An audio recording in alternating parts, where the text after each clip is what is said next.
Hi everyone, this is Aaron Collins, and this is another rendition of me addressing worldly issues in a godly way. I hope everyone had a great weekend.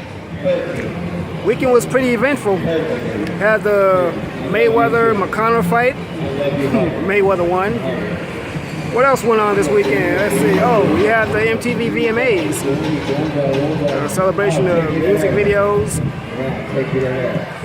On a more somber note, Hurricane Harvey slammed into Houston, Texas. It caused a lot of damage. And last time I checked, I believe 9 people lost their lives, so my condolences go out to them. So I send my heart out to Houston, the residents of Houston, while they begin the cleanup and building process.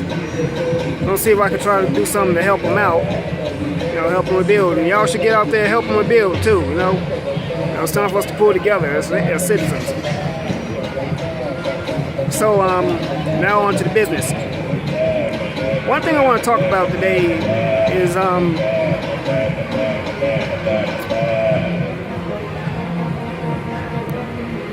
as black people, we're the biggest consumers of anything.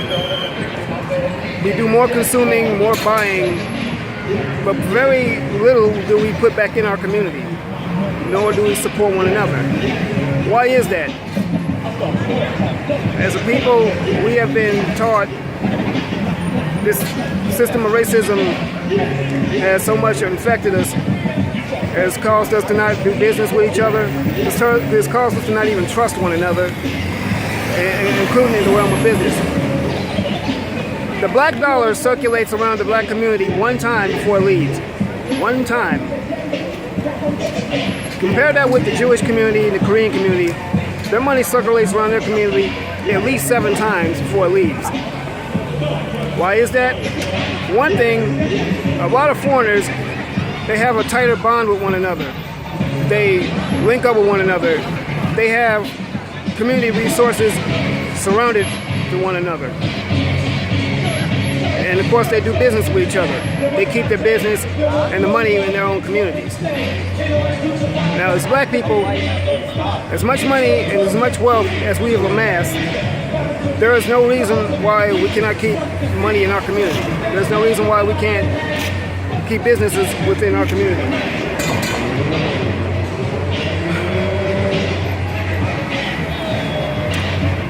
And then we deal with bad services in a lot of communities, like with a lot of times in Korean-owned stores, which are based and situated in black communities. We have poor service.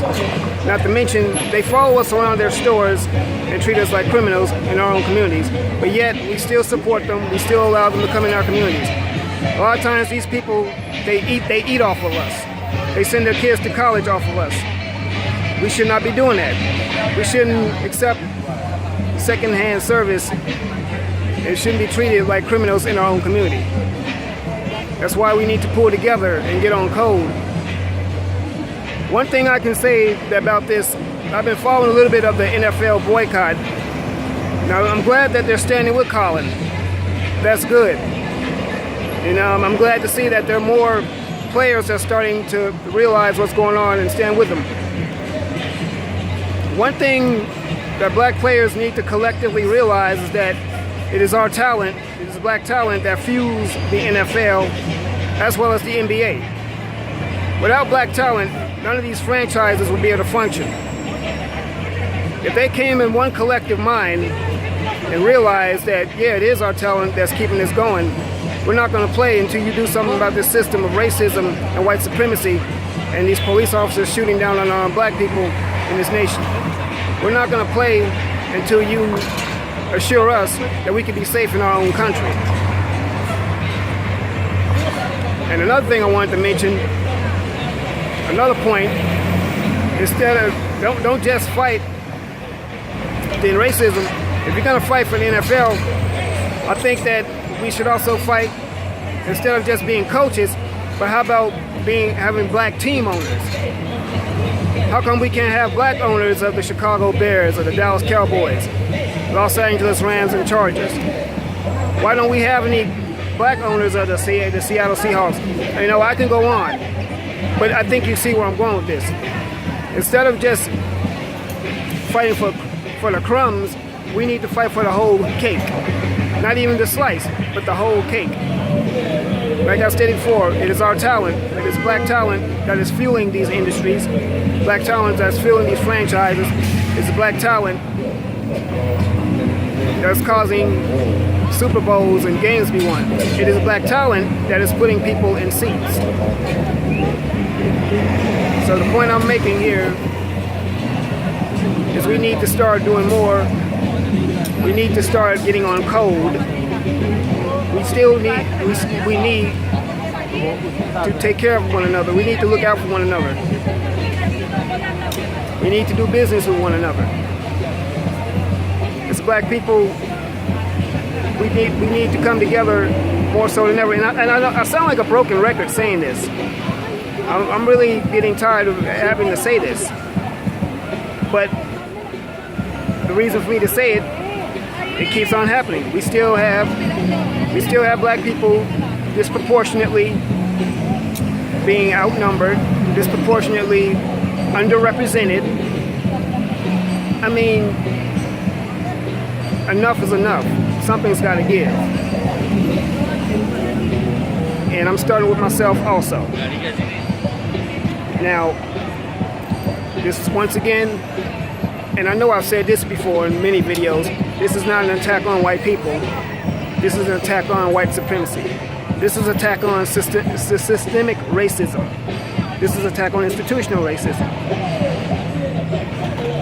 This is an attack on racism on all fronts. So as people,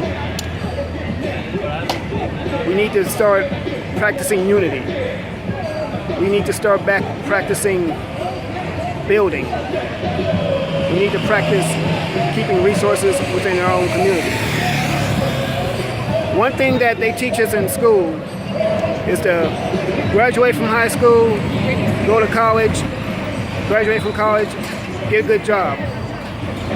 Little do they teach you how to own a business. They teach you how to be a good worker, a good employee.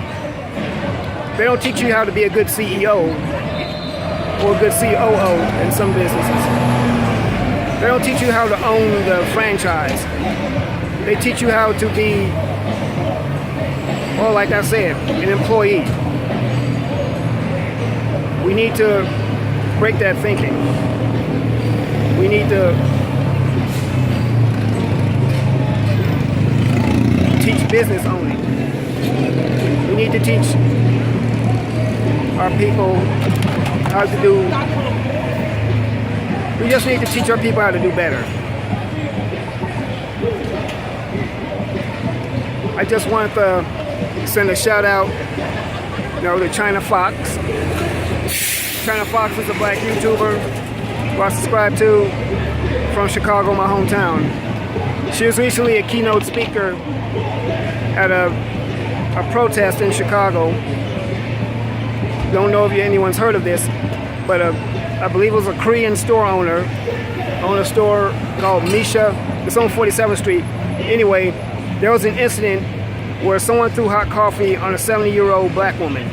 A 70-year-old black woman, and they accused her of something and sent her to jail. Now, how is it that these people can throw coffee on 70-year-olds and still be walking the street? There is no way that this business should be even open. And I guarantee black people are still supporting this business. This business needs to be shut down and put out of business indefinitely. The owners of this business need to be ran the hell out of the community. This is how we deal with our community. This is how we build our community. But anyway, everyone, get in the comments. Like, comment, subscribe. Share this video. We definitely need to get some dialogue going on this. Hit the bell icon. That way you'll be notified when I upload another video. And I just want us to do better, people. I want us to do better. So, remember this. Faith without works is dead. We can do all the praying in the world. We can have all the faith in the world. But we have to put action with it. Alright? So everyone, God loves you. I love you. Let's do life.